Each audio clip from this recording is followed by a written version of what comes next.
اس نشست کے اعتبار سے میرا الوداعی تحفہ ہے آپ کے لیے، اور وہ یہ کہ میری جو دینی، ملی، تاریخی، سیاسی، عمرانی جو سوچ ہے، جو فکر ہے میرا، جو 50 برس سے زائد عرصے کے مطالعے اور غور و فکر پر مبنی ہے، اس مطالعے میں میری آنکھیں بنیادی طور پر قرآن اور حدیث ہیں، لیکن یہ کہ دنیا کا مشاہدہ، کھول آنکھ، زمین دیکھ، فلک دیکھ، فضا دیکھ، دنیا میں کیا ہو رہا ہے، کیا کیا عوامل ہیں، ماضی کیا تھا، ہم کہاں کھڑے ہیں، اب کہاں جانا ہے، اس پر میری ایک سوچ ہے، میرا فکر ہے۔ پھر یہ کہ ہماری اخروی نجات کا دار و مدار کس چیز پر ہے۔ تاریخ کے بہاؤ کو نہ میں روک سکتا ہوں، نہ آپ روک سکتے ہیں، وہ تو ڈانگ بہتا رہے گا، اور اس کو فیصلہ کرنے والا صرف اللہ ہے۔ کسی فرد بشر کے اختیار میں نہیں ہے کہ وہ تاریخ کے بہاؤ کو موڑ دے۔ ہاں، محمد رسول اللہ نے موڑا تھا صلی اللہ علیہ وسلم، لیکن یہ ہے کہ ہم اس تاریخ کے بہاؤ میں تنکوں کی طرح بہتے چلے جائیں، یا یہ کہ ہمیں کچھ کرنا ہے۔ اس اعتبار سے میں اپنے فکر کا خلاصہ آج آپ کی خدمت میں پیش کروں گا، وہ میرا اس سلسلہ اجتماعات کے اعتبار سے الوداعی تحفہ ہوگا۔ اب میں آغاز کر رہا ہوں۔ پہلی بات، اس سبب میں 3 باتیں مجھے کہنی ہیں۔ سب سے پہلی بات یہ کہ زندگی کی سب سے بڑی حقیقت موت ہے۔ ہم بھلائے رکھتے ہیں، اپنے ذہن سے اسے دور رکھتے ہیں، لیکن واقعہ یہ ہے کہ زندگی کی سب سے بڑی حقیقت موت ہے۔ خدا کے منکر پیدا ہوئے ہیں، لیکن موت کا انکار کرنے والا تو کوئی پیدا نہیں ہوا۔ اس لیے میں نے آیت آپ کو سنائی، کل نفس ذائقۃ الموت، ہر سی نفس کو موت کا مزہ چکھنا ہے، ہر جاندار کو موت کا مزہ چکھنا ہے۔ ثم الینا ترجعون، پھر ہماری طرف لوٹا دیے جاؤ۔ تو زندگی کی سب سے اہم حقیقت موت، اور موت کے بعد رجوع الی اللہ، آخرت، یہ سب سے بڑی حقیقت ہے۔ ایک حقیقت سب مانتے ہیں، سب جانتے ہیں، دوسری حقیقت کے اوپر پردہ پڑا۔ میں نے اس اعتبار سے نوٹ کیا، یہ الفاظ قرآن میں 3 مرتبہ ہے، کل نفس ذائقۃ الموت، ہر جاندار کو موت کا مزہ چکھنا ہے۔ انبیاء اس سے مستثنا نہیں رہے، رسول اس سے مستثنا نہیں رہے، اولیاء اللہ مستثنا نہیں رہے۔ وقتی طور پر استثناء حضرت عیسیٰ کا ہے کہ ابھی وہ زندہ ہے، لیکن عیسیٰ یاتی علیہ الموت، حضور نے فرمایا عیسیٰ پر بھی موت آئے گی، جب دوبارہ آئیں گے، زمین پر اتریں گے، پھر اس کے بعد ان پر موت وارد ہوگی، ان کی نماز جنازہ پڑھی جائے گی، انہیں دفن کیا جائے گا حضور کے پہلو میں، شادی بھی کریں گے، اولاد بھی ہوگی۔ باقی تو یہ ہے کہ کل نفس ذائقۃ الموت، سب کو موت کا مزہ چکھنا ہے۔ عیسیٰ بھی بالآخر اس سے مستثنا نہیں رہیں گے، بلکہ قرآن میں ایک جگہ کہا گیا ہے افإن مت فہم الخالدون، کیا ہے نبی، اگر آپ کا انتقال ہو گیا تو یہ کیا ہمیشہ رہیں گے؟ کون ہے دنیا میں جو ہمیشہ رہے؟ انتقال تو ہونا، آپ کا بھی ہونا ہے۔ انک میت وانہم لمیتون،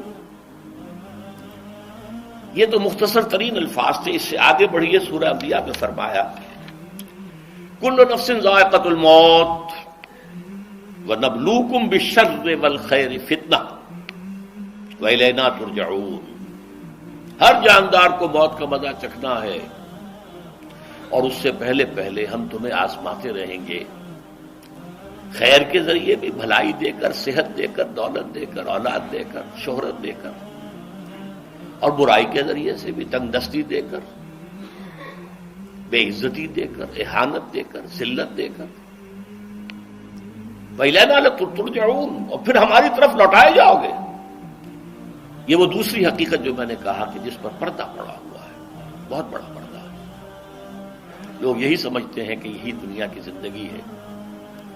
قرآن کہتا ہے ان الدار الآخرۃ لہی الحیوان لو کانوا یعلمون، یہ تو آخرت والی زندگی ہے جو اصل زندگی ہے، کاش کہ انہیں معلوم ہوتا۔ اس سے بھی زیادہ تفصیل سے یہ آل عمران میں آئی آیت، کل نفس ذائقۃ الموت وانما توفون اجورکم یوم القیامہ، ہر جاندار کو موت کا مزہ چکھنا ہے اور پھر تمہیں پورا پورا تمہارا اجر اور بدلہ دے دیا جائے گا قیامت کے دن۔ فمن زحزح عن النار وادخل الجنۃ فقد فاز، جو کوئی آگ سے بچا لیا گیا اور جنت میں داخل کر دیا گیا وہ تو کامیاب ہو گیا۔ اللہم ربنا اجعلنا منہم، اللہم ربنا اجعلنا منہم، اللہم ربنا اجعلنا منہم۔ وما الحیات الدنیا الا متاع الغرور، اور دنیا کی زندگی تو سوائے دھوکے کے سامان کے اور کچھ نہیں۔ دھوکہ کس معنی میں؟ یہ تمہیں اصل زندگی سے غافل کر دیتی ہے۔ تم کہیں سفر پر جا رہے تھے، تمہارا کہیں گھر تھا، تمہیں واپس آنا تھا، تم راستے ہی میں کسی دلچسپی میں ایسے مگن ہوئے کہ گھر بار سب بھول گئے۔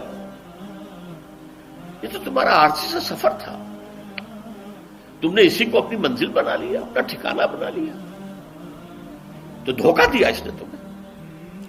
ویسے دنیا کی زندگی دھوکہ نہیں ہے، بڑی حقیقت ہے، اس لیے کہ حضور نے فرمایا انما الدنیا مزرعۃ الآخرہ، یہ دنیا آخرت کی کھیتی ہے، یہاں بو گے تو وہاں کاٹو گے، یہاں کچھ کمائی کرو گے تو وہاں اس کا بدلہ ملے گا۔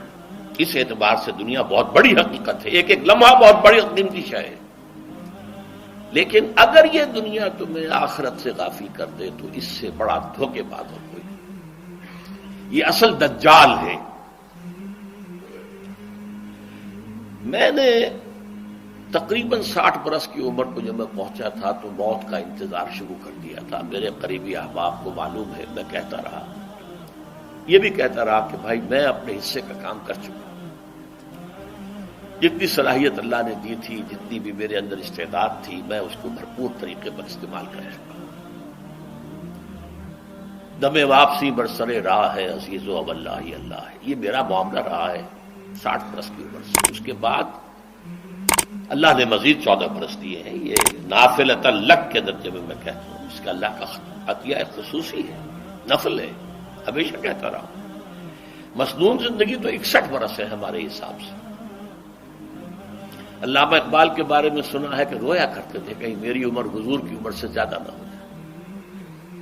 وہ 6 مہینے کم ہی رہی ہے حضور کی عمر سے۔ جو حضور کی عمر تھی وہی حضرت ابو بکر کی، وہی حضرت عمر کی، وہی حضرت علی کی۔ ہاں، حضرت عثمان 82 برس کے ہوئے ماشاءاللہ۔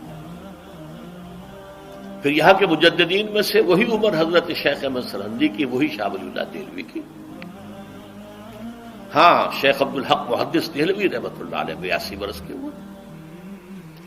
لیکن یہ میں کہا کرتا تھا مسنون عمر تو 61 برس ہے، جسے ہم 63 کہتے ہیں، وہ اصل میں ہمارے حساب سے 61 بنتا ہے۔ وہ 63 قمری ہے، جو 9 دن کم ہے، قمری سال جو ہے وہ شمسی سال سے۔ بہرحال میں اس وقت سے منتظر تھا، لیکن جو بھی وقت اللہ نے دیا ہے اللہ کا شکر ہے، وہ مفید کاموں میں لگا ہے۔ ان میں خاص طور پر میں سمجھتا ہوں کہ اللہ کا مجھ پر سب سے بڑا احسان، اور مجھے پر نہیں، بہت بڑے پیمانے پر لوگوں پر جو احسان ہوا ہے، وہ میرا 1998 کا دورہ ترجمہ قرآن ہے جو کراچی میں ہوا تھا۔ 1998 کے مارچ میں میرا بڑا آپریشن ہوا، دونوں گھٹنے تبدیل کیے گئے، لیکن 98 کے آخر میں، حالانکہ میں چل نہیں سکتا تھا، کراچی میں مسجد جو ہے اونچی ہے، دوسری منزل پر ہے، تو خاص ریمپ بنایا گیا جس کے ذریعے میں ویل چیئر پر مجھے لے جایا جاتا تھا۔ میں نے درس دیا۔ اس درس کی گزشتہ چند سالوں سے پوری دنیا میں جو گونج ہوئی ہے اللہ کے فضل و کرم سے، اللہ کوئی حکمت خداوندی اس کے ساتھ وابستہ ہے۔ اس میں میرے کسی کام کو دخل نہیں ہے، میری کسی کوشش کو دخل نہیں ہے۔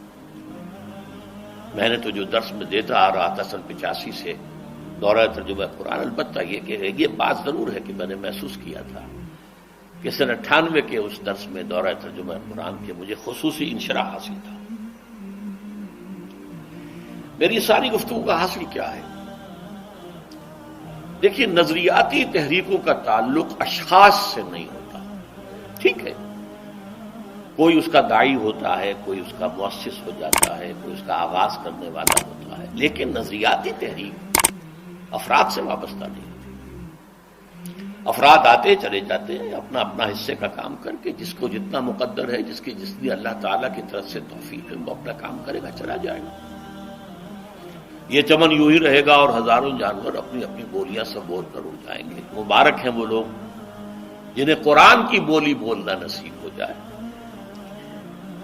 وَإِنْ يَحْسَبُوا أَنِّي مِنْهُمْ، مجھے گمان ہے، اللہ کا فضل ہے کہ میں ان میں سے ہوں، میں نے قرآن کی بولی بولی ہے، اور قرآن مجید کو جیسا کہ وہ ہے ایز اٹ از، اپنے کو مذمومہ خیالات، اپنے کوئی ذہن سے زائدہ نظریات کو میں نے اس میں دخل نہیں دیا، جسے انگریزی میں آپ آبجیکٹیولی کہتے ہیں، خالص معروضی طور پر قرآن کو پڑھا، قرآن کو قرآن سے سمجھائے یا پھر سیرت رسول سے سمجھائے۔ میں لفظ سنت کی بجائے سیرت استعمال کر رہا ہوں۔ قرآن مجسم حضور تھے صلی اللہ علیہ وسلم، اور حضور کی سیرت اور حیات جو ہے وہ قرآن مجید کی اصل تفسیر ہے۔ یہ حقیقت بھی بہت کم لوگوں کے علم ہے۔ وہ احادیث کا نام تو لیتے ہیں، احادیث بھی ہے، سیرت بھی تو احادیث ہی سے ہمیں ملتی ہے، لیکن میں خاص طور پر سنت یا حدیث کی بجائے سیرت کا استعمال۔ قرآن کی دو سورسز ہیں، قرآن خود اور سیرت رسول صلی اللہ علیہ وسلم۔ بہرحال انشاءاللہ العزیز یہ کام بڑھے گا، چلے گا، یہ میں ابھی بعد میں